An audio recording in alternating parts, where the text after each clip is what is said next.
What's going on, everybody? This is Wreckage here, and I'm bringing you episode 3 of Rex Brews. This week we're featuring a card, a mythic enchantment in Standard, called Demonic Pact. Right here. This enchantment, is a 2 generic, 2 black enchantment, and it has, at the beginning of your upkeep, choose one that has not been chosen.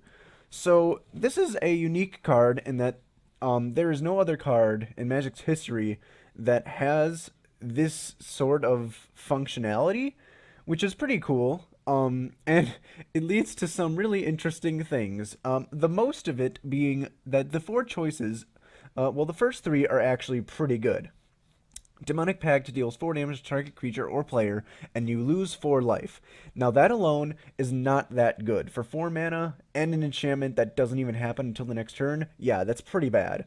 But then it says target opponent discards 2 cards. So it's like, wow, okay, it's a little bit better. And its third mode is you draw 2, or basically draw 2 cards, which is, holy crap, it replaces itself and gives you something more. So I'm not even going to cover this last one. I'll explain to that later. But for 4 mana, and over the course of the 3 consecutive turns, you're dealing 4 damage to target creature or player, and you gain 4 life. You're making them discard 2 cards, and you're drawing 2 cards. So if you want to crunch this thing down to what it does beneficial, it acts as a 4 mana damage to your opponent's life total, and you gain 4 life. It creates... It's like a mind or a mind rot, so it makes them discard 2 cards, and it not only replaces itself but gives you another card as well. So the card advantage on this thing is amazing. You do basically 1 for 1 with its first ability. You do 1 for 2 in its second ability, and it's a cantrip plus another spell. So it's an amazing thing. However, the downside is, its last ability is you lose the game. So we have to kind of think about what the hell are we going to do about that? How do we stop ourselves from losing the game? And I will get to that. But I'm just going to, that's what our deck is built around, was Demonic Pact. That's where I started with this deck. And I thought to myself, well, it would be really good in a control matchup, but I really want to try this in an aggressive deck because it can fill our hand when we've run out. If we drop a Demonic Pact on turn 4, we have so many options to our disposal. We can make them discard their cards to make us get through their damage. We can deal them 4 damage like a burn spell or clear a creature so we can keep attacking. And we can draw 2 cards to replenish our aggressive hand that we might dump out on the field and not have anything left. So, and I'll explain how we get around the you lose the game later. So anyway, that's what our deck is built around, and that was the starting point of the deck. Now, on to the aggression. We have so many creatures in this deck. I think we have maybe 25, 24. And they're all pretty weird and not played much in Standard. Actually, I want to mention before I go on, I said in the other videos that I'm sticking to a 12 rare mythic limit, but for this deck, and for the previous one, after getting our butts handed to us rather a lot, we only won 1 out of the 9 games that we played, which, it was worth it. We did win with Darksteel Reactor, so that kind of made it worth it, but we did only win 1 game, and I don't want all of our decks to have an 11.1% win chance, so I figured for this week I'd go up 2 rares and to 14 rare mythic in our main deck and see where that got us. So I just wanted to lay that out before I get into this. So our first creature is a 1 generic mana bonded construct, an artifact construct creature that it's a 2/1 that can't attack alone. So what this means is that if we want to attack with it, we have to be attacking with another creature. Now, in our deck, it's not really that much of a problem because our goal is to just be attacking as much as possible anyway, and that's the only downside of it. I mean, it's still a 1 mana 2/1 that if we're not playing white, which, I mean, I could have played white because that has a lot of aggressive white weenies, but I thought it would be funnier to go for a black-blue aggressive build because of these cards here are our bounce spells. I'm going to cover those more later, but I wanted to get blue definitely in this deck for our bounce spells. So, that's the point of Bond and Construct. This next one is a card from Oath of the Gatewatch. I don't know why this website doesn't have the images stored yet. So, I have 4 Reaver drones in the deck, and what that is a 1 mana, it's a 1 black mana, 2/1 devoid Eldrazi creature. It's at the beginning of your upkeep, you lose 1 life if you don't have another colorless creature. So it makes us lose a life for I mean, unless we have a Bond and Construct, that's our only colorless creatures, or if we had 2 of them. So most of the time we're losing 1 life at the beginning of our upkeep from this card, but I wanted to play it because it's another 2/1, and it gets around things that target black creatures, or would generally hate on black. So I wanted 4 Reaver Drones. It's just another 1 mana 2/1, and so that's it. Bloodsoaked Champion is a 1 black mana 2/1 rare human warrior. It can't block, and it has raid. So if we attacked with a creature in that turn, we can pay 1 generic and 1 black to return Bloodsoaked Champion from our graveyard to the battlefield. So it's a 1-drop 2/1 that keeps on coming back, and that's why I wanted this card for the deck, because we're obviously going to just keep trying to attack until our opponent is dead. And he's got these cool little shields on his hand that look like it's like turtle shells but spikes, so it is pretty cool. So that is our 1-drops. We have a total of 10 1 mana 2/1s. So the chances of starting with 1 of them in our hand is pretty high, and it's really funny when 1 of every 6 cards is just a 1 mana 2/1. Frostwalker is a 1 generic, 1 blue, elemental 4/1, and whenever this creature becomes the target of spell or ability, sacrifice it. So it has the illusion downside, but if they don't have anything to target this is a 4/1 for 2 mana. So that is really good in our deck. I mean, we don't have anything to trigger off of Ferocious, but its power is ridiculous for its mana cost, so I just had to play it. And it's most of the time, we have something better on the field, so we don't really care if this gets targeted. I will say that the downside of this is Jace. There are a lot of Jace's running around in Standard, so it's +1 that gives a creature -2/-0 will actually just kill Frostwalker instead. So that is kind of a disappointment. However, I felt that it was still too much of an upside to not play it. So, Hand of Silumgar is a 1 generic, 1 black mana, 2/1 with Death Touch. As you can see, all of our creatures are basically 2/1s, or, high power, 1 toughness. The cool thing about Hand of Silumgar is that I've seen we only have 3 of them, but Death Touch makes them really good. Nobody wants to block them, and if we end up running behind, or we want to stay alive ourselves, they make a really good blocker. So Hand of Silumgar, I was very impressed in some of the test games that I played with this card. It is actually surprisingly good in Standard right now. Stratus Dancer. These are the 2 cards that I added in from to increase our rares from 12 to 14, because we were dying from wraths too much, and I was like, okay, we need something better. Plus, I mean, all of our guys are on the ground, and having a flyer that can have 3 power is just even better. So Stratus Dancer is a 1 generic, 1 blue, 2/1 with flying. It has Megamorph for 2.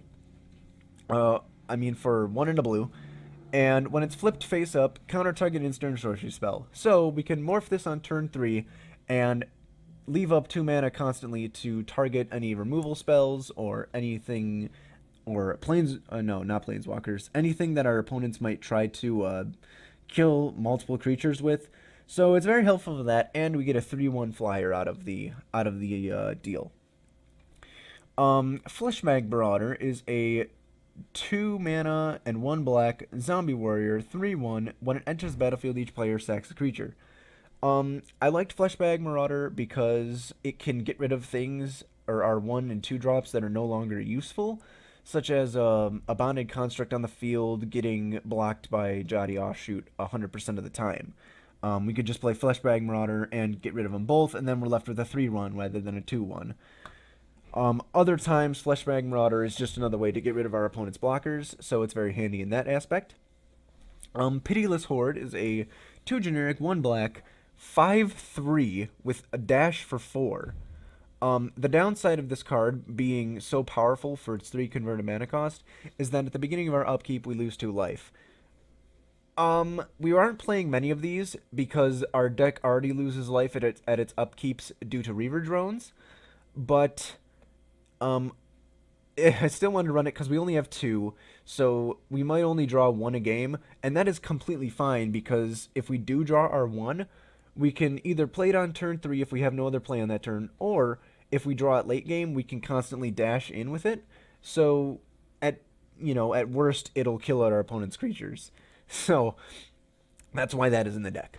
So that is all of our creatures, and our Demonic Pact is the top of the curve. So that's all of the crap that we want to be playing on curve. Now, going back to the you lose the game aspect of Demonic Pact, how do we get around that? Well, I thought it would be better to, instead of, destroying it or something, include several ways to bounce it back to our hand. And the best options I thought of were these cards right here. Now, 5 converted mana cost for both of these is pretty high for our deck. The exception is Rite of Undoing, which has Delve, so it's actually cheaper than this.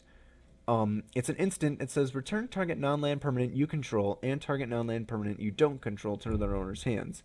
So this not only gets rid of our opponent's things, whether it be planeswalkers, creatures, enchantments, artifacts, anything, but it can also bounce our Demonic Pact, which is ideal.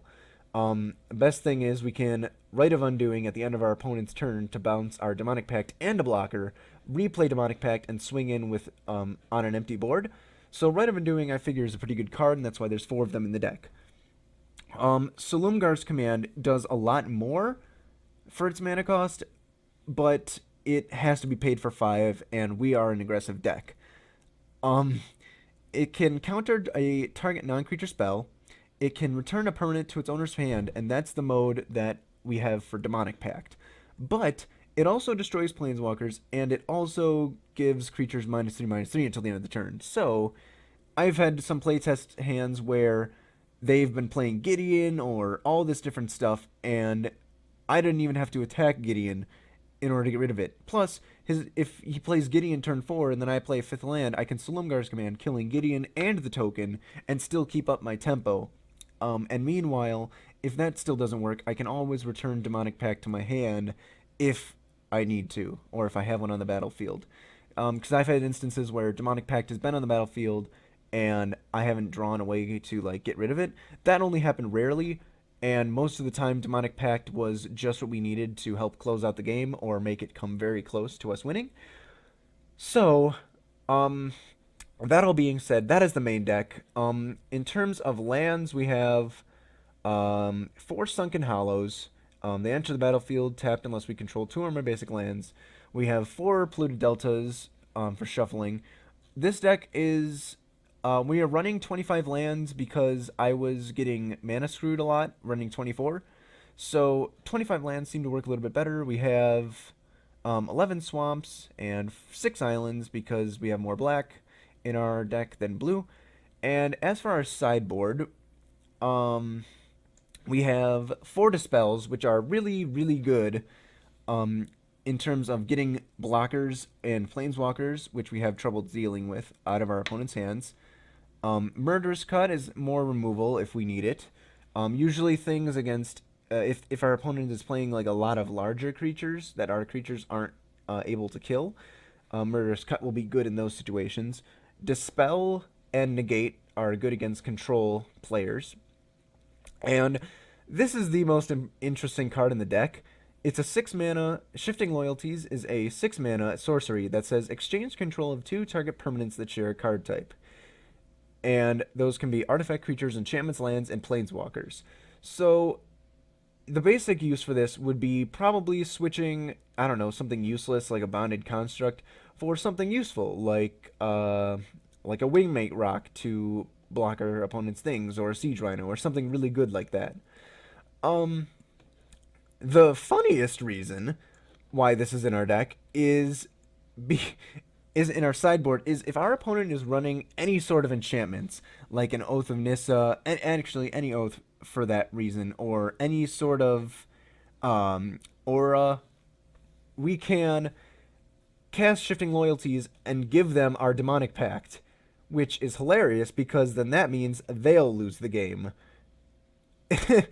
If that resolves. Say we get our three mana stuff and they're sitting there all pretty, and then we're just like, okay, drew into a Shifting Loyalties. All right, here you go. We'll give you our Demonic Pact, and then they lose at their upkeep, which is hilarious. So that is the deck. Playing with this deck and getting some test hands, it has been a blast. Even though we might not win that often, this deck is more fun to play because it actually can do things most of the time and have interaction with our opponent's deck at a relatively quick pace. Plus, I think Standard's just more fun to play than Modern. You see, I don't want to say you see less of the same decks, but there's more room for experimentation because Modern is normally just a format filled with decks that are already good and people play them. Standard, especially around this time, is filled with people that are trying to do a lot of interesting things or try a lot of interesting brews and stuff like that. So our deck is one of those, trying to use Demonic Pact to accelerate our little aggressive black-blue deck to the finish line. So that is the deck, and I hope to see you all in the games. So, bye-bye.